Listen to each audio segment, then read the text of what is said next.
ಇನ್ನು ಹೇಗೋ ನಾವು ಎಲ್ಲರಂತೆ ಒಂದಷ್ಟು ಸಂಪಾದನೆ ಮಾಡೋಣ, ಮಕ್ಕಳು ಹೆಂಡತಿ ಅಪ್ಪ ಅಮ್ಮನ್ನ ಚೆನ್ನಾಗಿಟ್ಕೊಳ್ಳೋಣ, ಯಾರ ಕೈ ಕೆಳಗೂ ಕೆಲಸ ಮಾಡದೆ ನಮ್ಮದೇ ಆದಂತಹ ಒಂದು ಸ್ವಂತ ಬೇಕ್ರಿನೋ ಟೀ ಶಾಪೋ ಅಥವಾ ಕಾಂಡಿಮೆಂಟೋ ಏನಾದರೂ ಮಾಡ್ಕೊಂಡು ನೆಮ್ಮದಿಯಾಗಿ ಬದುಕೋಣ ಅಂತ ಬದುಕ್ತಾ ಇದ್ದವರಿಗೆ ಈಗ ರಾಜ್ಯ ಸರ್ಕಾರ ಒಂದು ಶಾಕನ್ನು ಕೊಟ್ಟಿದೆ.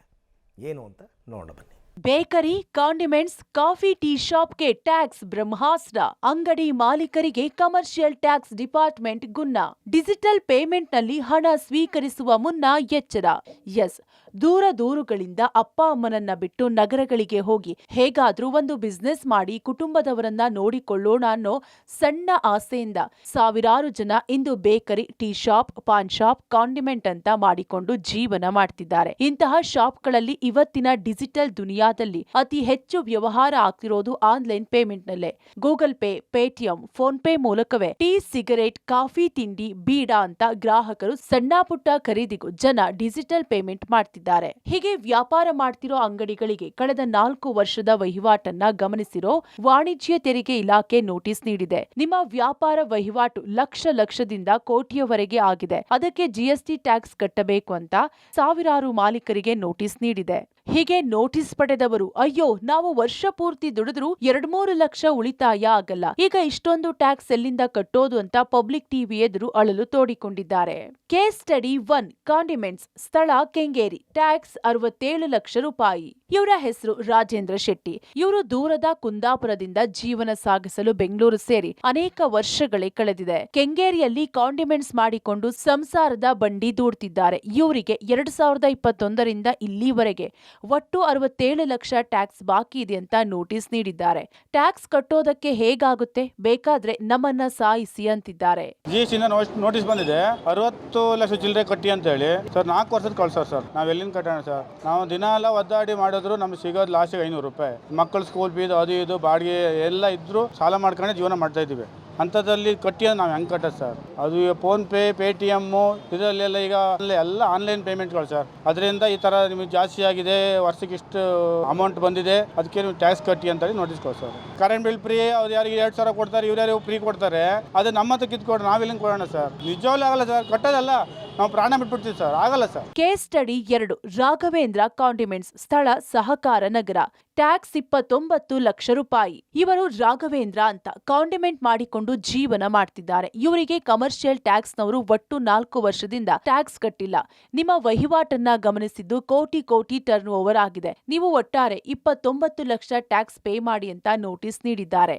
ನಮಗೆ ಜಿಎಸ್ಟಿ ಇಂದ 29,98,000 ರೂಪಾಯಿ ನಮ್ಗೆ ಅಮೌಂಟ್ ಜಿಎಸ್ಟಿ ಕಟ್ಟು ಬಂದಿದೆ. ನಾವು ಸಣ್ಣ ರೀತಿ ಒಂದು ಕಾಂಡಿಮೆಂಟ್ಸ್ ಮಾಡ್ಕೊಂಡು ನಾವೀಗ ಸಿಗರೇಟ್ ಬಿಡಿ ಮಾಡ್ಕೊಂಡು ನಾವೀಗ ಜೀವನ ಮಾಡ್ಕೊಂತ ಇದ್ದೀವಿ. ನಮ್ಗೆ ಫ್ಯಾಮಿಲಿ ಮೇಂಟೈನ್ ಮಾಡೋದು ಅಷ್ಟಿದ್ರೆ 29,98,000 ಕೊಟ್ಟುದಂದ್ರೆ ಹೆಂಗೆ ನಾವು? ಯಾಕಂದ್ರೆ ಸಿಗರೇಟ್ ಬೀಡಿಗೆಲ್ಲ ಮಾಡ್ಕೊಂಡು ಇದ್ರಲ್ಲಿ ನಾವು ₹1 ಒಂದು ಬೆಟ್ಟಿ ಮಾಡ್ಕೊಂಡು ₹1 ಎಲ್ಲರಿಗೂ ಫೋನ್ ಪೇ ಮಾಡಿ ಹೋಗ್ತಾರೆ. ಈಗ ನಾವು ಆ ಫೋನ್ ಪೇ ಮಾಡ್ಕೊಂಡು ಟೀ ಕಾಫಿ ಮಾಡ್ಕೊಂಡು ಸಿಗರೇಟ್ ಬೀಡಿ ಕುಡ್ದಲ್ಲ ಖಾಲಿ ₹50 ₹1 ಇದ್ರಲ್ಲಿ ನಾವು 29,98,000 ಕಟ್ಟುಕಾಗತ್ತೆ. ಸಡನ್ ನಮ್ಗೆ ಈ ತರ ಟ್ಯಾಕ್ಸ್ ಬಂದಾಗ ಏನ್ ಮಾಡುದಂತಾನೆ ಅರ್ಥ ಆಗಿಲ್ಲ. ನಾವು ರವೇಣಿ ಮುಖಾಂತರ ಹೋಗಿ ರವೇಣಿಗೆ ಈ ತರ ತಿಳಿಸಿದ್ದೀವಿ. ಕೇಸ್ ಸ್ಟಡಿ 3, ಬೇಕರಿ, ಸ್ಥಳ ಕಟ್ಟಿಗೇನಹಳ್ಳಿ, ಟ್ಯಾಕ್ಸ್ 33 ಲಕ್ಷ ರೂಪಾಯಿ. ಇನ್ನು ರಾಜೇಂದ್ರ ಪೂಜಾರಿ ಅನ್ನೋರು ಬೇಕರಿ ನಡೆಸ್ತಾ ಇದ್ದು, ಇವರಿಗೂ 33 ಲಕ್ಷ ಟ್ಯಾಕ್ಸ್ ಕಟ್ಟುವಂತೆ ನೋಟಿಸ್ ಬಂದಿದೆ. ನಾವು ಕಾಫಿ, ಟೀ, ಸಿಗರೇಟ್ ಮಾರಿಕೊಂಡಿರೋರು, ನಮ್ಮ ಅಂಗಡಿಯ ವ್ಯಾಲ್ಯೂನೇ 3 ಲಕ್ಷ ಆಗೋದಿಲ್ಲ. 33 ಲಕ್ಷ ಎಲ್ಲಿಂದ ತಂದು ಕಟ್ಟೋದಕ್ಕೆ ಆಗುತ್ತೆ? ನಾವು ಟ್ಯಾಕ್ಸ್ ಪೇ ಮಾಡೋದಕ್ಕೆ ಆಗಲ್ಲ. ದಯಾಮರಣಕ್ಕೆ ಅವಕಾಶ ಮಾಡಿಕೊಳ್ಳಬೇಕು ಅಷ್ಟೇ ಅಂತಿದ್ದಾರೆ. ಸರ್, ಇದು 1 ವಾರದ ಹಿಂದೆ ನಮಗೆ ಟ್ಯಾಕ್ಸ್ ಕಟ್ಟಬೇಕು ಅಂತ ಕಮರ್ಷಿಯಲ್ ಟ್ಯಾಕ್ಸ್ ಅವರು ನೋಟಿಸ್ ಕೊಟ್ಟಿದ್ದಾರೆ ಸರ್. 33 ಲಕ್ಷ ಕಟ್ಟಬೇಕು ಅಂತ ಬಂದಿದೆ. ಇದು 3 ವರ್ಷದ್ದು. ನಮ್ದೊಂದು ಕಾಂಡಿಮೆಂಟ್ಸ್, ನನ್ನ ಬ್ರದರ್ದು ಕಾಂಡಿಮೆಂಟ್ಸ್ ಇದೆ. ಟೀ, ಕಾಫಿ, ಹಾಲು, ಬೀಡಿ, ಸಿಗರೇಟ್ ಮಾಡುವಂಥದ್ದು ಒಂದು ಸಣ್ಣ ಉದ್ಯಮ ಮಾಡುವಂಥ ಒಂದು ಅಂಗಡಿ. ಇದಕ್ಕೆ 33 ಲಕ್ಷ ಕಟ್ಟಬೇಕು ಅಂತ ಟ್ಯಾಕ್ಸ್ ಕೊಟ್ಟಿದ್ದಾರೆ. ನಮ್ದು ಬೇಕರಿ ಇರೋದೇ 3 ಲಕ್ಷದ ಬೇಕರಿ. 15 ಡೇಸ್ ಅಲ್ಲಿ ಕಟ್ಟಬೇಕು ನೀವು ಅಂತ ತಾಕೀತ್ ಮಾಡಿದ್ದಾರೆ. ಇದು ಕಟ್ಟಲೇಬೇಕಂತ ಹೇಳಿದ್ರೆ ಇಡೀ ಫ್ಯಾಮಿಲಿ ನೇಣು ಹಾಕೋಬೇಕು. ಕೇಸ್ ಸ್ಟಡಿ 4, ಸ್ಥಳ ರಾಜಾಜಿನಗರ, ಟ್ಯಾಕ್ಸ್ 30 ಲಕ್ಷ ರೂಪಾಯಿ. ಇವರ ಹೆಸರು ಹರೀಶ್. ರಾಜಾಜಿನಗರದಲ್ಲಿ ಗಣೇಶ್ ಕಾಂಡಿಮೆಂಟ್ಸ್ ಮಾಡಿಕೊಂಡಿದ್ದಾರೆ. ಇವರಿಗೂ ಸಹ 30 ಲಕ್ಷಕ್ಕೂ ಅಧಿಕ ಟ್ಯಾಕ್ಸ್ ಕಟ್ಟುವಂತೆ ನೋಟಿಸ್ ನೀಡಿದ್ದಾರೆ. ನಾವು ಹೇಗೆ ಕಟ್ಟೋಣ ಸರ್? ನಮಗೆ ಯಾವುದೇ ಮಾಹಿತಿ ನೀಡಿಲ್ಲ. ಇಷ್ಟು ವರ್ಷದಿಂದ ಇಲ್ಲದ್ದು ಈಗ ಹೇಗೆ ಅಂತಿದ್ದಾರೆ.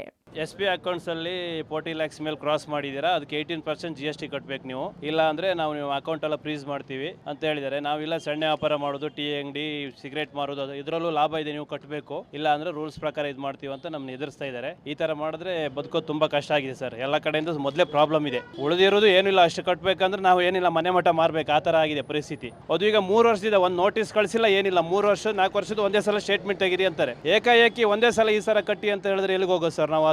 ಅದರಿಂದ ನಿಮ್ಮಿಂದ ನ್ಯಾಯ ಬೇಕು. ರವಿಯಣ್ಣನ ಹತ್ರ ಬಂದಿದ್ದೀವಿ ನಾವು.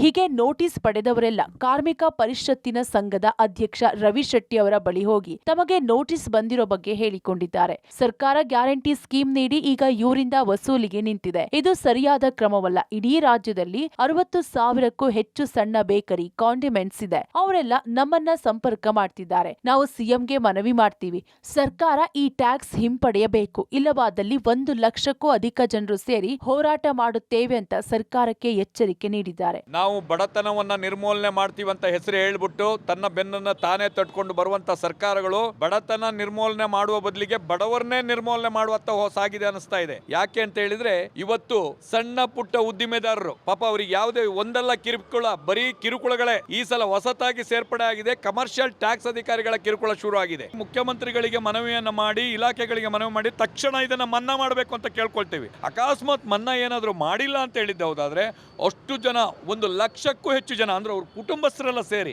ನಾವು ಒಂದು ಹೋರಾಟಕ್ಕೆ ಕರೆ ನೀಡಬೇಕಾಗ್ತದೆ. ಒಟ್ನಲ್ಲಿ ಕಮರ್ಷಿಯಲ್ ಟ್ಯಾಕ್ಸ್ ನೋಟಿಸ್ ಸಾವಿರಾರು ಜನರ ನಿದ್ದೆಗೆಡಿಸಿದೆ. ನಾವು ಇಡೀ ಜೀವಮಾನದಲ್ಲಿ ಸಂಪಾದನೆ ಮಾಡದಷ್ಟು ಹಣವನ್ನ ಟ್ಯಾಕ್ಸ್ ಮೂಲಕ ಕಟ್ಟಿ ಅಂತಿದ್ದಾರೆ. ಅದು ಹೇಗೆ ಸಾಧ್ಯ? ನಮ್ಮ ಜೀವನ ಬೀದಿಗೆ ತರೋದಕ್ಕೆ ಸರ್ಕಾರ ಮುಂದಾಗಿದೆ ಅಂತ ಆಕ್ರೋಶಗೊಂಡಿದ್ದಾರೆ. ಇದಕ್ಕೆ ಸರ್ಕಾರ ಈಗ ಯಾವ ಕ್ರಮಕ್ಕೆ ಬರ್ತಾರೆ ಕಾದು ನೋಡಬೇಕಿದೆ. Maruti, public TV, Bengaluru.